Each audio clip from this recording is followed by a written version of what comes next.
안녕하십니까. 발질환 무엇이든 물어보세요. 이우천입니다.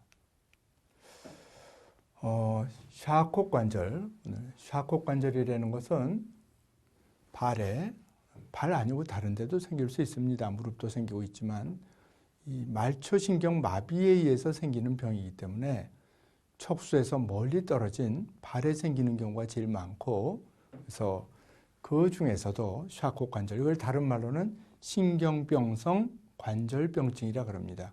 신경마비에 의한 관절, 뼈관절에 이상이 생긴다. 그래서 신경병성 관절병증이라 그러는데 그 말이 좀 복잡하고 어렵다 보니까 샤콕 관절, 이런 병에 대해서 처음 보고를 한 샤콧이라는 사람의 이름을 써서 샤콕 관절이라는 말도 많이 쓰고 있습니다.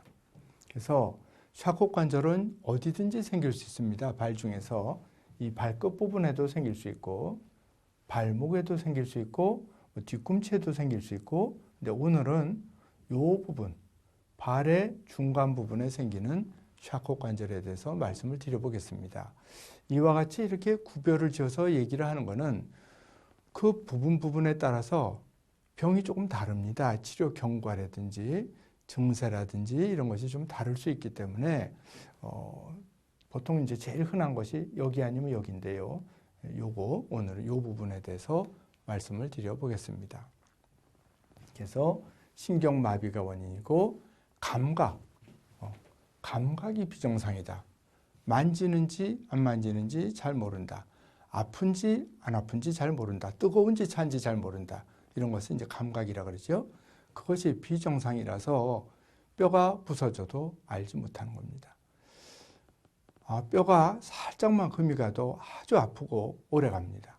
뚜렷이 다친 거를 기억을 합니다.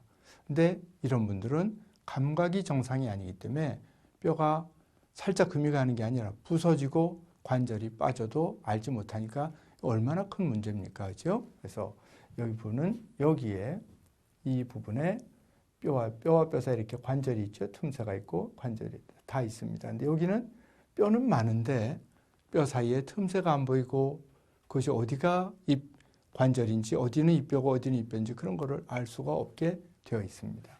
요거는 다른 분의 엑스레이고, 뼈와 여기는 관절은 보이지만 뼈 주변에 이렇게 진이 나와 있습니다. 뼈가 부러졌다는 얘기죠. 여기가 부러져서 진이 나오는데도 본인은 잘 모르는 겁니다. 그래서 이런 데도 뼈가 이렇게 부러진 거를 보여주고 있습니다. 이분은 한쪽 발은 샤콕 관절이고 한쪽 발은 정상인 발입니다. 한 분에. 그래서 보면 이걸 정상이라고 봤을 적에 이 발은 어떻습니까? 굉장히 두꺼워져 있습니다. 폭이 넓어져 있죠. 많이 부어 있습니다. 그리고 이런 상태에서 이렇게 샤콕 관절, 신경병성 관절병증이 생기는 중간에 처음에는 붓기도 많이 붓지만 뻘겋게 됩니다. 열이 막 납니다. 고름이 꼭 차는 것처럼 붓고 벌겋게 되고 그렇습니다. 이건 다른 분의 사진이고 역시 팔이 좀 변형이 되어 있죠. 뭔가 좀 일로 삐뚤어진 것 같고, 그리고 여기가 많이 부어 있습니다. 그래서 이런 병들이 있습니다. 그래서 이거는 한쪽 발은 정상이고 옆으로 본 건데 이게 정상발이라 그럴 때 이 발은 어떻습니까? 바닥이 뭔가 좀 더 불룩합니다. 물론 전체적으로 부어 있지만 바닥이 불룩하니까 만약에 이대로 나왔다 그러면 발바닥이 지면에 닿을 때 발 가운데가, 보통 사람 발 가운데가 그렇게 별로 안 닿겠죠. 근데 이분은 발바닥 가운데가 바닥을 쿵쿵 찍고 다니고 거기에 궤양, 살이 헐 수도 있습니다. 발이 붓고 벌겋게 되면 이것이 세균에 의한 감염, 즉 골수염인지 그걸 샤콕 관절 때문인지 알기 어려운 경우가 많습니다.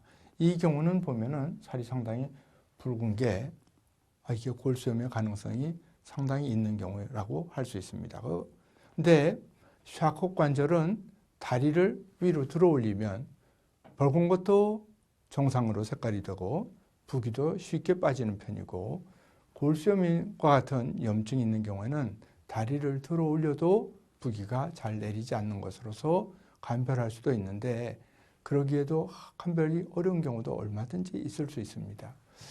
부기가 다 내리고 나서 다 저절로 낫고 나서 통증 없이 잘 디디고 다니면 형태적으로 좀 이상하더라도 그냥 쓰시는 게 보통입니다. 그걸 형태가 이상하다고 해서 형태를 정상으로 만들어주기 위해서 어떤 치료를 할 필요도 없고 그럴 이유도 없습니다.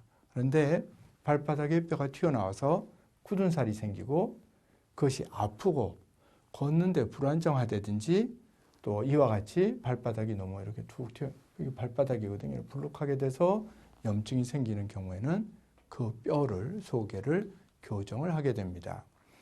초기에 병을 알게 되면 이렇게 기부스를 해서 고정을 하면은 치료가 됩니다. 대부분. 그러니까 발목에 샤코 관절이 생기면 이런 기부스로 치료하기 어렵습니다. 그런데 발 중간에 샤코 관절이 되면 오늘은 발 중간에 대해서 말씀을 드리고 있으니까 이렇게 고정을 하면은 저절로 나아지는 경우가 아주 상당히 그런 비율이 높습니다. 처음에는 부기가 많기 때문에 기부스를 하고 며칠만 지나도 기부스가 헐렁헐렁해집니다. 그럼 기부스가 고정력이 없어지기 때문에 그럴 때는 처음에는 며칠 만에 기부스를 갈아야 되고 그 다음에는 부기가 빠지는 정도에 따라서 기부스를 바꿔가면서 오래오래 기부스를 하면서 디디지 않는 것이 중요합니다. 이제 그렇게 해서도 안 되면은 할 수 없이 뼈를 맞춰서 고정을 해서 뼈를 튼튼하게 안으로 금속으로 고정하고 그 상태에서 뼈가 붙도록 해주는 치료를 하는데 발 중간에 이 중간 부분에 샤코 관절이 생겼을 때 수술이 필요한 경우보다는 수술 없이 그냥 그대로 지내도록 하는 경우가 더 많습니다. 그래서 일찍 진단하면 수술하지 않고 지낼 수도 있지만 환자가 증세가 없기 때문에 병원에 오는 것 자체가 늦습니다. 그리고 오더라도 별 증세가 없기 때문에 또 이걸 디디지 말라 그래도 막 디뎌서 그것이 제대로 낫지 않는 경우도 얼마든지 있습니다. 그래서 변형이 심하고 통증이 생기면 수술을 할 수밖에 없습니다. 대단히 감사합니다.